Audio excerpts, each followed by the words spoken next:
This is the biggest change to my studio yet, a brand new desk setup. So for my computer, I'm actually working off of a 16-inch M4 Max MacBook Pro. It has 128 gigabytes of RAM, and what's amazing is I could obviously use my laptop when traveling, but then I could also tuck it away and connect 2 monitors and edit off of it while at home.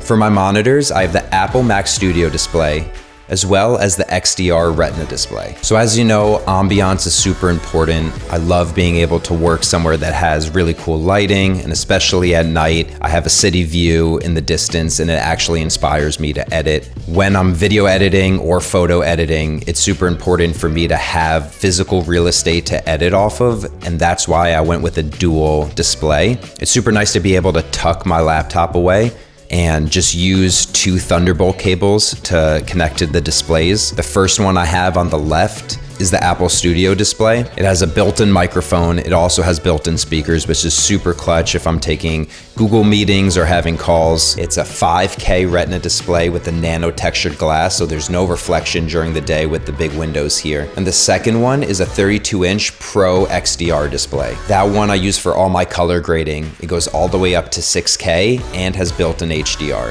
Whenever I'm editing, in order to stay organized, it's really hard just to work off of one 16-inch display and screen.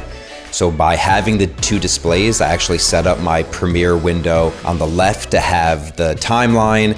I can easily organize my footage, and then I use the giant 32-inch display on the right to do all my color grading. Now, let's get to the desk and the sponsor for today's video.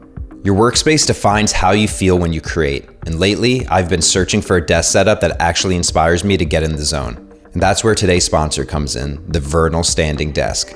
I've got the V-Series desk shelf in walnut, a tall Vernal file cabinet in a matching color, and the integrated drawer keyboard tray. I chose this combo because it matches my workflow. I can store files easily, mount dual monitors, and keep my keyboard tucked away when it's not in use. Every accessory comes with pre-installed nuts, which makes the assembly process surprisingly quick and effortless. My desktop is the laminate walnut finish. It's warm, refined, and feels like real wood grain. The size I picked is 55 by 30 inches, which fits my space perfectly. Vernal offers desktops from 120 centimeters up to 200 centimeters, with 7 different color options. You can even explore their official site to see more styles, including laminated and solid wood tops, each with its own natural texture and finish. It's hard not to appreciate how premium it looks under the light. It's also incredibly stable. Even when it's fully raised, there's almost 0 wobble. I can literally put a cup of coffee on it while it moves and it doesn't spill. The new keypad design is smart. It fits clearly against the desk edge, has 3 height presets, anti-collision detection, and even a child lock. It also comes with 2 built-in cable management trays, so you don't have to buy extras. Everything just feels cohesive. Don't be fooled by its minimalistic look. The structure underneath is incredibly strong. It supports up to 160 kilograms or 180 kilograms for the L-shaped version. Honestly, Vernal's built their brand around reliability and real-world use. This isn't just a desk, it's the foundation of how I create every day. Prices start at $429, and if you click the link below, you'll get an extra 6% off. I use DaVinci to color grade, and what's super nice about having a dedicated coloring display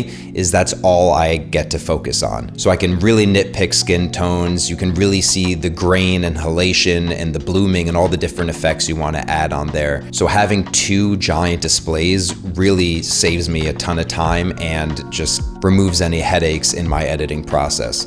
What's also nice is I have a keyboard here, I have an external mouse, so when I put my laptop away, it feels like I actually have my own dedicated editing system downstairs here in the studio. So for all of my voiceovers, I use the Sennheiser, and this is the MKH 416. This is actually an industry standard for voiceover, and it picks up the voice frequency amazing. This is actually connected to a Zoom F3, which has 32-bit float, so I really don't even have to worry about levels when recording my voiceover. I could be super loud, I could be very quiet, and you could just adjust the gain accordingly, And that honestly saves me so much time because all I have to do is hit record on the FX3, which I'm recording on right now, hit record on the Zoom F3, and then I could just start speaking and adjust all of my levels in post. For editing, I keep all of my footage on a giant RAID, and the brand I use is OWC. The model that I have is the Thunder Bay 4, and it is 96 terabytes of storage. I have it set up to a RAID 5, which means it's using one of the drives to constantly back up the footage. So if for whatever reason, one of the drives gets corrupted,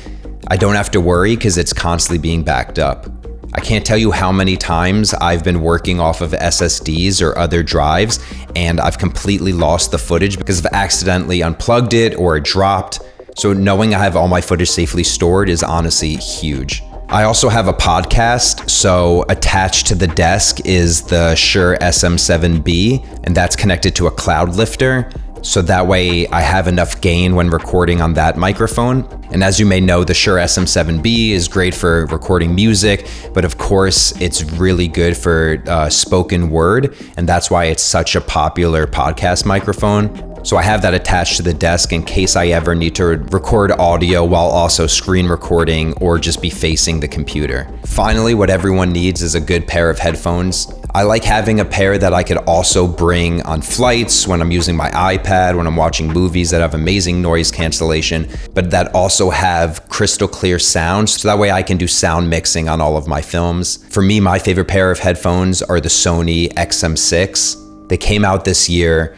The noise cancellation is amazing, and the high fidelity sound is unbeatable for me. Those I just keep on my desk as well, so that way if I need to lock in and dial in the sound, I have a great pair of headphones right next to me. So there is no correct way to do a desk setup. For me, I'm trying to keep as little amount as possible on my desk so that way there's not clutter and I could just focus on editing and being creative. So it really just matters about what you are trying to achieve. For me, I try to keep it minimal with the laptop, have the dual displays to have enough space while editing, a solid microphone for recording audio, a great pair of headphones for sound mixing, and finally, a hard drive that you could edit off of and make sure that all of your footage is safe. If you're building your dream desk setup, check out Vernal.